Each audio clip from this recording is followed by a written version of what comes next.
हमारे चैनल कामनी वाजपेयी की कहानियाँ में आपका बहुत बहुत स्वागत है। आइए सुनते हैं कहानी भूरी सी आँखें। राधिका जैसे ही स्कूल से आई, उसने अपना स्कूली बैग पीठ से उतार कर रखा और जूते के फीते खोलती हुई बोली, मम्मी आज पता है स्कूल में क्या हुआ? उसकी माँ ने उसकी तरफ देखते हुए पूछा, क्या हुआ? आप सुनोगी ना तो आप भी ताज्जुब में पड़ जाओगी। अच्छा, ऐसा भी क्या हो गया? माँ, आज एक नई नई लड़की ने मेरे स्कूल में एडमिशन लिया है, जो हूबहू मेरी तरह है। बस उसमें और मुझ में फर्क इतना है कि उसकी आंखें भूरी हैं और मेरी काली। राधिका की दादी माँ उसकी बातें बड़े ध्यान से सुन रही थी। उन्होंने राधिका से पूछा, वो लड़की कहाँ की रहने वाली है? पता नहीं दादी, मैंने उससे ये नहीं पूछा। आज स्कूल में उसका पहला दिन था। कल जाऊंगी तो पूछूंगी कि वह कहाँ की रहने वाली है। मेरी दादी ने पूछा है।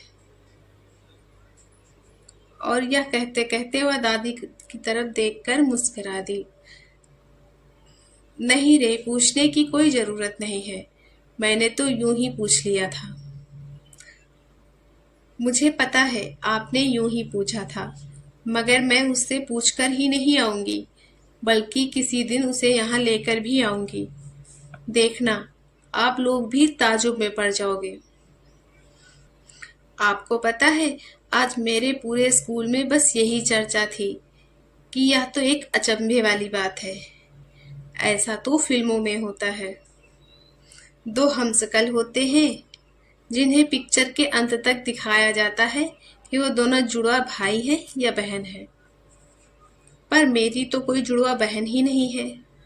दिव्या दीदी बड़ी है और दिव्या मुझसे छोटा। ठीक है बाबा, मिल लेंगे तेरी उस हमशक्ल से। अब जल्दी जा और हाथ मुंह धोकर कपड़े बदल ले।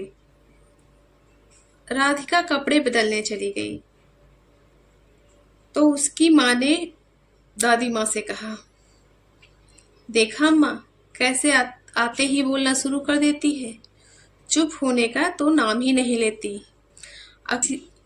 अक्सर होता है कि किसी की शकल सूरत किसी से मैच कर जाती है, पर वह हूबहू नहीं होती।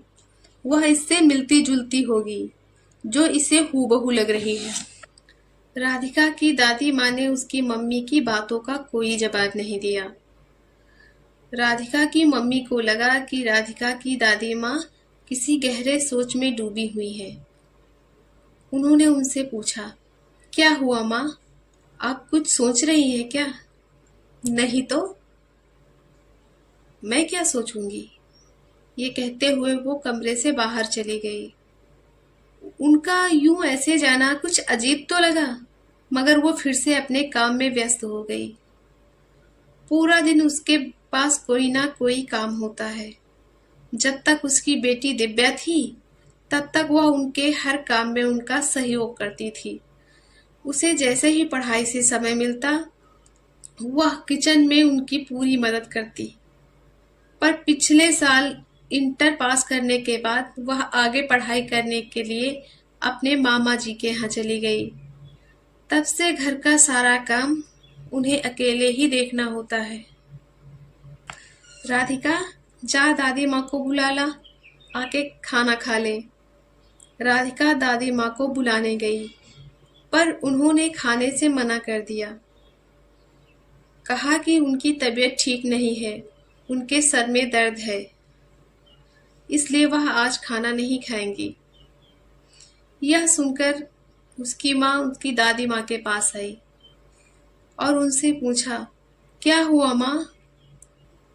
कुछ नहीं, बस सिर में दर्द है, लाओ मैं दबा देती हूँ। यह कहकर राधिका की माँ उसकी दादी माँ का सिर दबाने लगी। थोड़ी देर बाद उसकी दादी माँ ने कहा, बहू, मुझे अब पहले से काफी आराम है, तुम जाकर किचन का काम निपटा लो। ठीक है माँ। उसके कमरे से जाते ही बस वह फिर उसी सोच में डूब गई। वह चुपचाप आंखें बंद किए लेटी थी।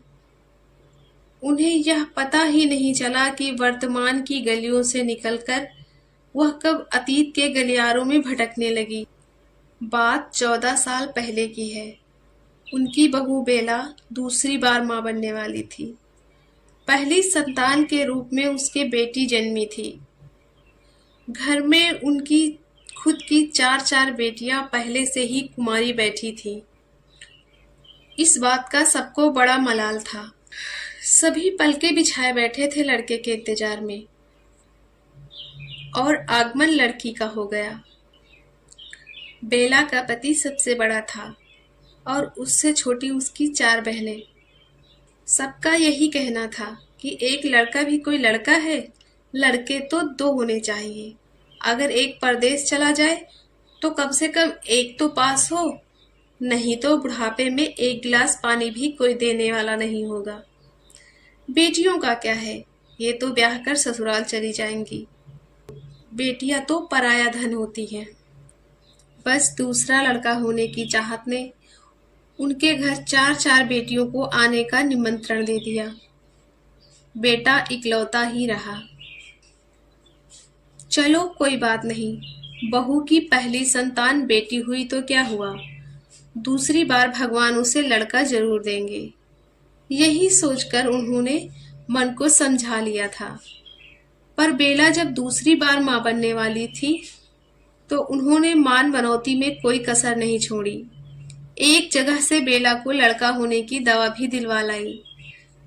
जिसने लड़का होने की दवा दी थी उसने इस बात की पूरी गारंटी ली थी कि इस बार लड़का ही होगा। इस बार वह पूरी तरह से आश्वस्त थी कि बेला को लड़का ही होगा। जब उन्होंने उसका अल्ट्रासाउंड करवाया तो उन्हें पता चला कि इस बार वह जुड़वा बच्चों को जन्म देने वाली है। इस बात से पूरा घर बहुत खुश था कि इस बार जुड़वा बच्चों का जन्म होगा। वह बेला का बहुत ध्यान रखती थी। उसके खान पान और आराम की उन्होंने पूरी व्यवस्था अच्छे से की थी, क्योंकि वह नहीं चाहती थी कि उनके दोनों पोते कमजोर और बीमार पैदा हों। दिनेश को ऑफिस के काम से बाहर जाना था। उसने माँ से कहा, माँ मुझे 10 दिनों के लिए शहर से बाहर जाना है। वो तो ठीक है बेटा, पर बहू की डिलीवरी की डेट भी नजदीक आ रही है। तू नहीं रहेगा तो मैं और तेरे पापा ये सब कैसे संभाल पाएंगे। तू फिक्र मत करो माँ, डॉक्टर ने 15 दिन बाद की डेट बताई है, तब तक मैं आ जाऊंगा। पर उसके जाने के 1 हफ्ते बाद ही बेला को दर्द शुरू हो गया और उसे अस्पताल ले जाना पड़ा। उसने 2 बेटियों को जन्म दिया। ये खबर जैसे ही उन्हें पता चली, वह भगवान को कोसने लगी और उनकी आंखों से आंसू बहने लगे। सारी आशाओं को तोड़ भगवान ने उनकी सारी मान मनौतियों पर पानी फेर दिया था। उनकी आंखों के सामने उनकी फूल सी दोनों पोतियां लेटी हुई थीं और उन्होंने उन्हें एक नजर देखा भी नहीं। उन्होंने अपने पास बैठी एक महिला की तरफ देखा। वह अपनी दोनों आंखें बंद किए हुए बैठी थी और उसकी दोनों आंखों के कोरों से आंसू टपक रहे थे। उन्होंने मन में सोचा कि शायद यह भी मेरी तरह ही पोता चाह रही होगी और पोती के हो जाने पर दुखी होगी। वह अपने आप को रोक न सकी और उनसे यूं रोने और परेशान होने का कारण पूछ लिया। उसने अपनी आंखें खोली और अपने आंसू पोंछते हुए बोली, बहन, यह मेरी इकलौती बेटी एडमिट है, जो कि बहुत सीरियस है। उसने एक मरे हुए लड़के को जन्म दिया है। उसकी शादी को 8 साल बीत गए थे। उसे कोई औलाद नहीं थी। बहुत मान मनौतियों और इलाज के बाद बड़ी मुश्किल से इतने दिनों के बाद उसकी गोद भरी थी। भगवान ने उसके साथ ऐसा मजाक किया कि उसकी गोद भरने से पहले ही उजाड़ दी। मैं यही सोच सोच कर घबरा जाती हूँ कि जब वह होश में आएगी तो मैं उससे ये कैसे बता पाऊंगी। उसका पति भी बहुत परेशान है। डॉक्टर कह रहे हैं उसकी हालत बहुत नाजुक है। उसे कोई ऐसी बात नहीं बताना है कि उसे कोई सदमा लगे, वरना कुछ भी हो सकता है। वह उसकी बातें सुनकर कुछ नहीं बोली, बस मन ही मन एक फैसला लिया।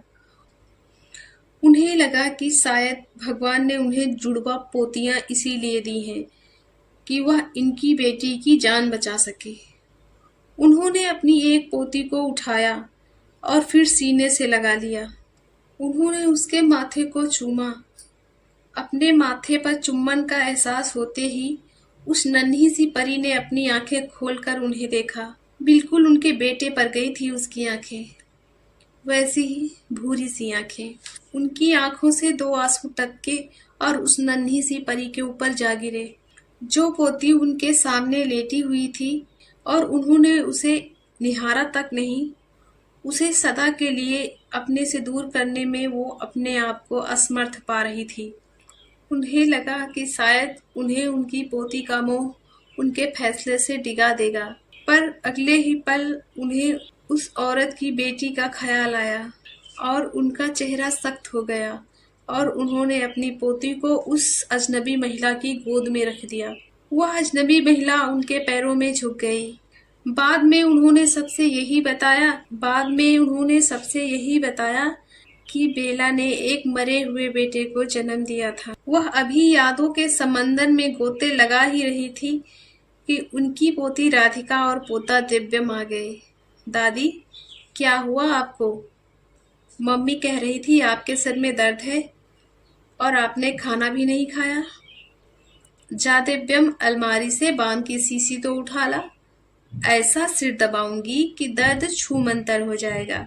दादी ने राधिका के सर पर हाथ फेरते हुए उसे ध्यान से देखा, फिर सोचने लगी, शायद वह मेरी पोती ही हो। उससे मिलने और उसे देखने को उनका मन छटपटाने लगा। राधिका, क्या नाम बताया था उस लड़की का? अनिका। अनिका नाम था उसका। अच्छा, तेरी दोस्ती हो गई क्या उससे? हाँ दादी, दोस्ती तो हो गई। दोस्ती कैसे ना होती, वह मेरी जुड़वा बहन जो लगती है। ये क्या कह रही है तू? ये मैं नहीं कहती, ये पूरा स्कूल कह रहा था।